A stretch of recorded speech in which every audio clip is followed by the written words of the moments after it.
अस्सलाम वालेकुम।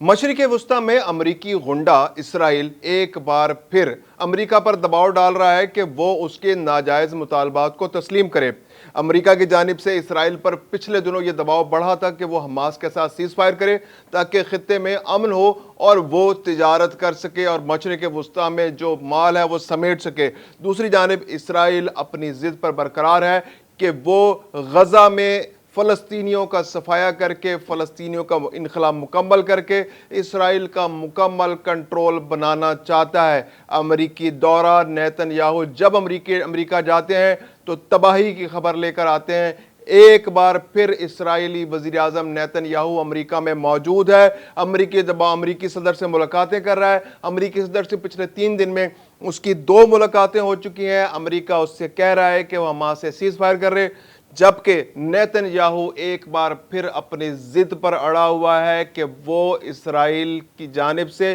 फ़लस्तीनियों के ख़िलाफ़ ऑपरेशन जारी रखेगा, हमास का ख़ात्मा करेगा और फ़लस्तीनियों का टोटल इनखला गज़ा और मगरबी किनारे के इलाके से किए बगैर चैन नहीं लेगा। ये मुतालबात उसके अभी जारी हैं, उसकी ज़िद बरकरार है, अमरीका की जानिब से उसको समझाया जा रहा है, लेकिन अब तक, आज के दिन तक, इस लम्हे तक इसराइल को मनाने में कामयाब नहीं हो सका अमरीका। दूसरी जानिब इस वक्त कतर में इसराइल और फ़लस्तीन के दरमियान सीज़ फायर के लिए मुज़ाकरात जारी हैं।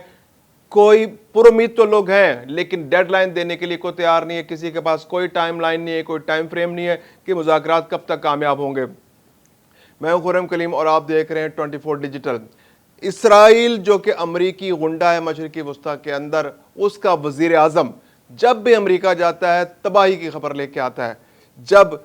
आज से 1.5 साल पहले फ़लस्तीन पर हमला किया था, गज़ा पर हमला किया था इसराइल ने, तो उस वक़्त भी नेतन्याहू कई हफ्ते, 1 हफ्ते से ज़्यादा अमरीका में बैठा रहा था, अमरीका की खुशामद करता रहा और आखिरकार उसने अमरीका को इस बात पर कायल किया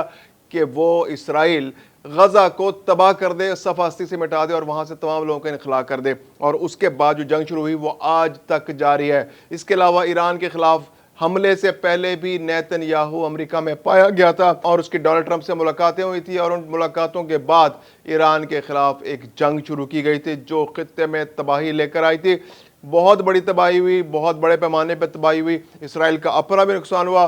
एटमी रिएक्टर तबाह कर दिए गए, ईरान के एटमी साइंसदान जान से गए, उनकी जो सियासी फ़ौजी क़यादत है, ख़ास तौर पर फ़ौजी क़यादत को टारगेट किया गया, बहुत बड़े पैमाने पर नुकसान हुआ और ख़ित्ते का अमन ख़तरे में पड़ गया। आज फिर नेतन्याहू, जिस पर अमेरिका की जानिब से दबाव है कि वो ख़ित्ते में अमन के लिए कुछ अरसे के लिए सीज़ फायर कर ले, सीज़ फायर भी ज़्यादा नहीं, सिर्फ 2 महीने का सीज़ फायर है जिसकी बात हो रही है। इसके बदले इसराइल चाहता है कि उसके यरगमालियों को, जो कि हमास के कंट्रोल में हैं, कुछ यरगमाली हमास के पास अब भी हैं, उनको रिहा कर दिया जाए। अमेरिका की जानिब से दबाव है कि इसराइल मुज़ाकरात में तेज़ी करे और सीज़ फायर कर दे, जबकि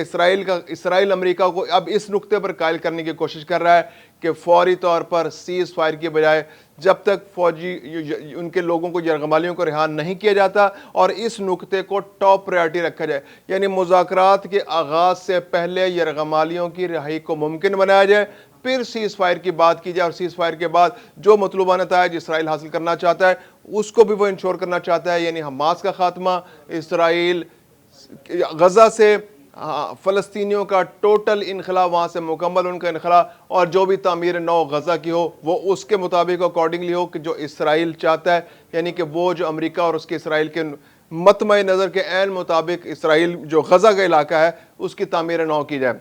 यानी उसको, अमेरिका का जो कहना है कि उसको एक सियाहती मुकाम बनाया जाए जहाँ दुनिया भर के लोग आएँ और गज़ा की जो मौजूदा सूरत हाल, जो आबादी इसका यहाँ से इनखला हो जाए, उनको या तो मिस्र भेज दिया जाए या उर्दन भेज दिया जाए। तो उस अमल, उस जो उनके पास प्लान है उस पर अमल करने के लिए तेज़ी लाई जा रही है। लेकिन जो बहुत बड़ा डिज़ास्टर, एक इंसानी डिज़ास्टर वहाँ बन चुका है, 60,000 से ज़्यादा लोग शहीद हो चुके हैं और अब भी हर रोज़ 100 से ज़्यादा लोगों को शहीद किया जा रहा है। और ये वो लोग हैं जो ग़िज़ा के असूल के लिए UN के जो सेंटर्स हैं उन पर जाते हैं और उन पर अटैक किया जाता है और बच्चों को, औरतों को, जवानों को, बूढ़ों को, उनको शहीद कर दिया जाता है। गुज़िश्ता रोज़ भी 100 से ज़्यादा लोगों को शहीद किया गया और इससे पिछले दिनों में भी हर रोज़ ऑन एवरेज तकरीबन 100 लोगों को शहीद किया जा रहा है। और हमास کی جانب سے اس وقت اس طرح سے ریزسٹنس سامنے نہیں آ رہی جس طرح سے پہلے تھی، لیکن ابھی وہ اپنی جگہ ڈٹے ہوئے ہیں، اور بہادری ہے، جو سلام ہے فلسطینیوں کو کہ وہ اب تک اپنے علاقے کو چھوڑنے پر تیار نہیں، حالانکہ دنیا بھر کی جانب سے ان سے کہا جا رہا ہے کہ طاقتور لوگ ان سے یہ کہہ رہے ہیں کہ اس علاقے کو چھوڑ کے چلے جائیں،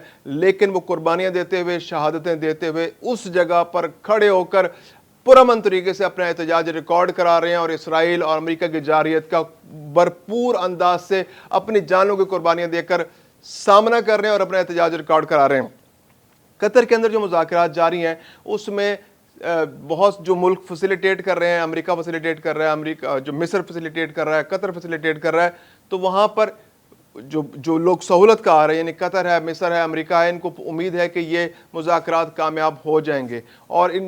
مذاکرات بڑے سٹرینج وے میں ہو رہے ہیں کہ آمنے سامنے تو نہیں بیٹھ رہے مذاکرات کار، یعنی اسرائیل اور جو حماس کے لوگ ہیں وہ مختلف کمروں میں بیٹھتے ہیں، اپنے اپنے مطالبات رکھتے ہیں، اور جو سہولت کار ہیں ان کے مطالبات کو ایک جگہ سے دوسری جگہ پہنچاتے ہیں۔